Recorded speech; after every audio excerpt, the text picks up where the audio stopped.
Pick up that can.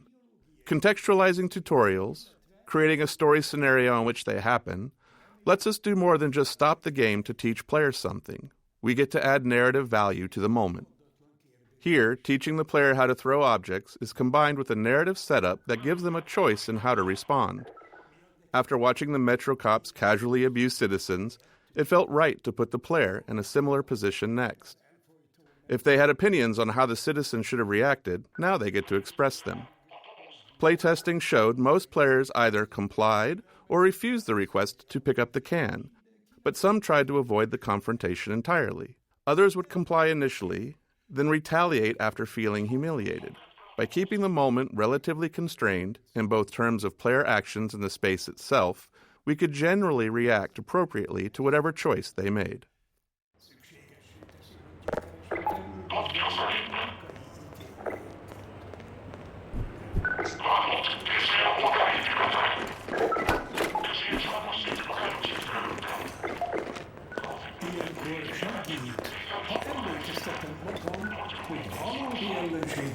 Az ösztön. Az ösztön volt az anyánk, mikor még fejletlen faj voltunk. Playtesting. Playtesting is a core part of how we make games. We can never fully predict how players will respond or what they'll take away from what we've built. So we test to learn and hopefully improve. During a playtest, we don't guide or talk to the player, even if they're stuck, as it's extremely unlikely that we'll be sitting there next to the player once the game ships. Our goal is for testers to forget that they're playtesting altogether and play as if they're at home. Any interruptions risk skewing the data, so we only step in if there's a bug that's blocking progress, or more rarely, if their behavior is so confusing that we need to understand what they're thinking. Az ösztön végzetes sebet ejtene fajunkon. Az ösztön saját zsarnokokat teremt, majd fellázít ellenük. Az ösztön azt súgja, hogy az ismeretlen veszély nincsen lehetőség. Az ösztön orvult éritleneket. Az ösztön tehát ki kell iktatnunk. Early in a Half-Life game, one of our goals is to make promises to the player, giving them a sense of what to expect later on. From movies to TV shows and books, all great entertainment does this in some way, and video games are no different. The promises in a Half-Life game can take different forms. Some are simple, like offering just a glimpse of something intriguing. Others are more layered, like the interactions with Metro cops. By putting the player in a powerless position against them, we set the stage for that future moment when they can finally get to retaliate.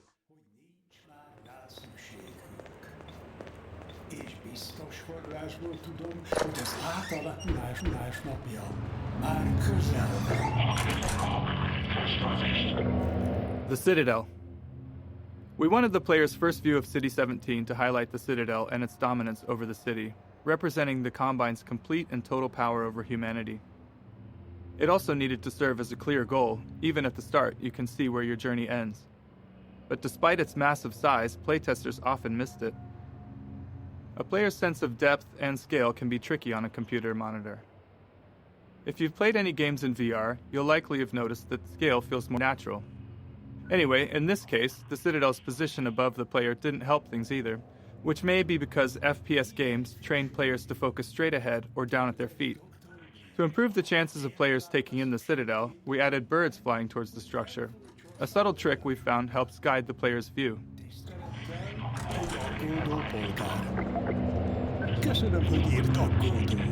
Ropes. One of the things we noticed in all of the reference images that we gathered for City 17 was that there were cables and wires everywhere, and that they were a large part of the high-frequency detail in view. We loved the look of these older European cities enmeshed in the haphazard web of modern life. We felt like we needed a solution for cables, ropes, and similar elements, and we wanted them to be dynamic. Our level designers were eager to create plug puzzles, and connecting a cord to each plug helped players better understand the mechanics. Early in production, we built a rope system and iterated on it throughout development. Under the hood, each rope is made of multiple segments stretched between the two endpoints, and they can move independently. Each segment acts like a spring and responds to forces in the game, such as a gentle wind or the passing of a Combine gunship overhead. When rendered, each segment is shown facing the camera and is bump mapped, which is crucial for giving the ropes a realistic, rounded appearance. Tervezést és előrelátást igényel. Ez ellentétben áll a beidegződéseink. Playtesting Anecdote 1. One memorable playtest reminded us that we can never be certain what players are thinking or what lessons they've taken from their experience. This tester, after playing from the start and stuck trying to open a door, spent several minutes going back and forth between the game and the keyboard settings.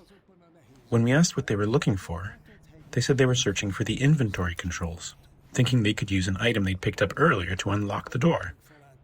While we'd seen them collect and drop several physics objects, they'd misunderstood what was happening.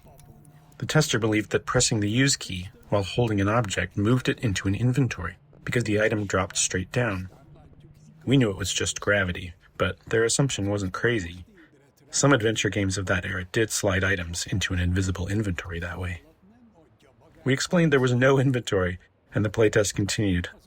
Later, we considered whether we needed to address this, but since no other playtesters had the same confusion, and all of our potential solutions were more heavy-handed than necessary, we decided it was an outlier that was okay to remain unaddressed. It served as a good reminder, though, of how even the most subtle, overlooked details can mislead a player. Az ösztönt tehát ki kell iktatnunk. Le kell győznünk a legfőbb emberi késztetésnél kezdve a szaporodás kényszerénél. Hála a jó akaróinknak, hogy feloldoztak mindent lebíró erő alól. Egy szempillantás alatt előzték démonainkat. Felruháztak olyan erővel, amivel végre legyőzhetjük ezt a kényszert. Célt adtak nekünk, tekintetünk a csillagok felé szegezték. Az elfojtó mezőt kikapcsolják, amint uraljuk önmagunkat, amikor be tudjuk bizonyítani. Exploration. After being herded through the train station by Metro cops, we wanted to give the player a chance to explore. This plaza offered several ways to interact with citizens, Metro cops, scanners, and the city infrastructure. We aimed for these interactions to continue building the world without needing explicit tutorials, and we refined them until they worked naturally, without any real training.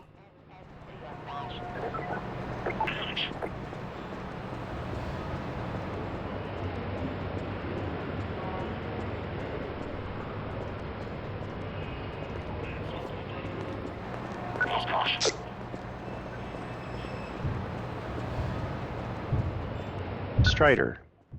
This simple moment is a promise that you'll encounter this enormous thing later in the game. Even an uncomplicated scene such as this really does require a lot of playtesting and iteration because of Half-Life's goal of not taking control away from the player. As you can imagine, it takes a lot of small tweaks to ensure that as many players as possible are looking at the right place at the right time here. The street layout and the Metrocop scene are all set to guide the player's gaze, perfectly framing the Strider when it appears.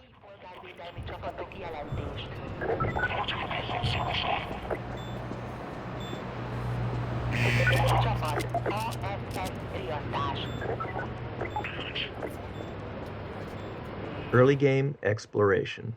Up until this plaza, the player likely hasn't had to think much about their path, as it's been clear and straightforward. But here, we wanted to encourage exploration, which meant making the way forward less obvious, which can produce a feeling of being lost or, worse, confused, as you might expect. These kinds of shifts can be tough, especially early in the game, when the player is still learning the game's guidance cues. Here, it's further complicated by force-fielded checkpoints, which allow NPC citizens to move through, but restrict the player, leading many playtesters to believe that there was a way to bypass them.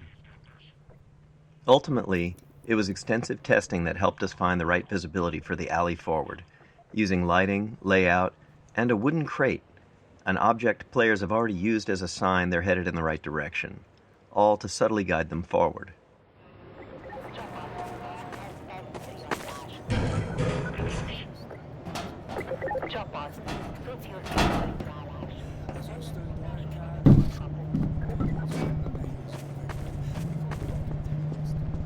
Closed captions. During Half-Life 2 development, we were approached by folks interested in accessibility who encouraged us to go beyond the subtitle system we had built for Half-Life 1. They requested a full-featured closed captioning system to capture all game sounds, not just dialogue. This turned out to be a much tougher challenge than expected. Half-Life 2 produced a wide variety of sounds, and categorizing them for captions was crucial. Prioritization was also key. Dialogue needed to stand out, and it had to be clear who was speaking. Ambient sounds, like distant combat, were important for setting the mood in some levels, but less so if there was an enemy shooting nearby. Our level designers also often reuse sounds in different contexts, so sound might require captioning in one area, but not in another. Ultimately, every sound in the game ended up with its own caption data, formatted almost like a small version of HTML, giving us control over the visual style of each caption. As with the audio files, the caption data was too large to keep in memory, so we built an asynchronous caching system to handle it efficiently.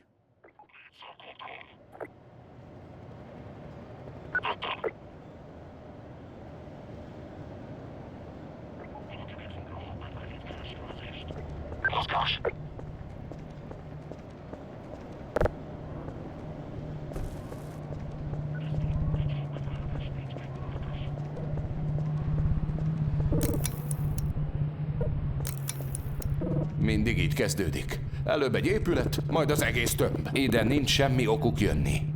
Ne féljen, lesz nekik.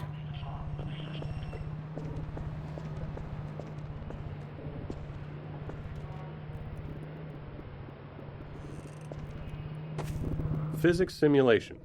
Even though we began Half-Life 2 with a functional third-party physics simulation, it still took us years of additional work both on the simulation itself and its integration into the game until we felt like we could meet our designers' ambitions. Maintaining a shippable level of quality and performance was something we knew would be a challenge along the way, but the more subtle issue was actually figuring out what to simulate and to what extent. We can't simulate everything, and even if we could, there are game design reasons why the experience is better when we don't. In many cases, we deliberately bend the simulation to improve the player's experience. These adjustments usually go unnoticed because they align with player intentions. For example, we disable collisions between the player and large objects to let them turn in narrow spaces, or we tweak the Combine rifle's alternate fire to gently guide the Combine ball toward enemies, making it more effective. Crate Baby. This small baby doll has a long legacy. During the long months of internal testing, some of the team turned it into a challenge, a way to make the 47th playthrough of a game a bit more fun. They'd place the doll inside of a nearby blue crate and see how far they could carry it throughout the game. After Half-Life 2 launched, the community started carrying Crate Baby as well, adding their own stories and rules to the mix. A few years later, while working on Episode 2, this was the inspiration for the Little Rocket Man achievement, where players had to carry a garden gnome dubbed Gnome Chomsky throughout the entire episode. Chomsky even made a comeback for Left 4 Dead 2 in the Garden Gnome achievement, where players had to carry him through the Dark Carnival campaign. These kind of interactions with players are some of the most rewarding parts of game development. We design games with theories in mind, but you never really know where things are going until players get their hands on it.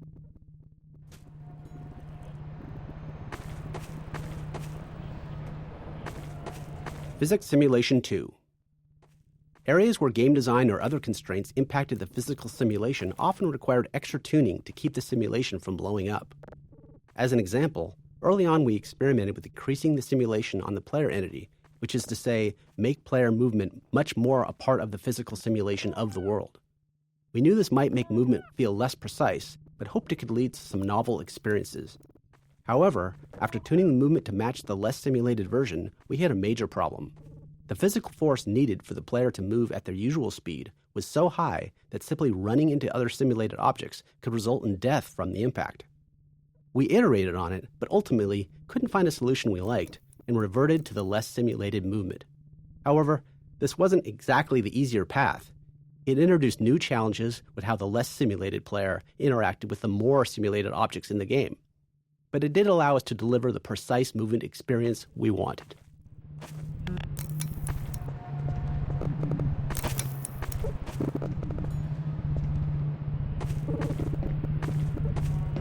Playground. When we discussed ways to highlight our physics simulation around the city environment, a playground felt like the natural fit. And for players paying attention to Dr. Breen, it's also a reminder of the cost of humanity's surrender to the Combine.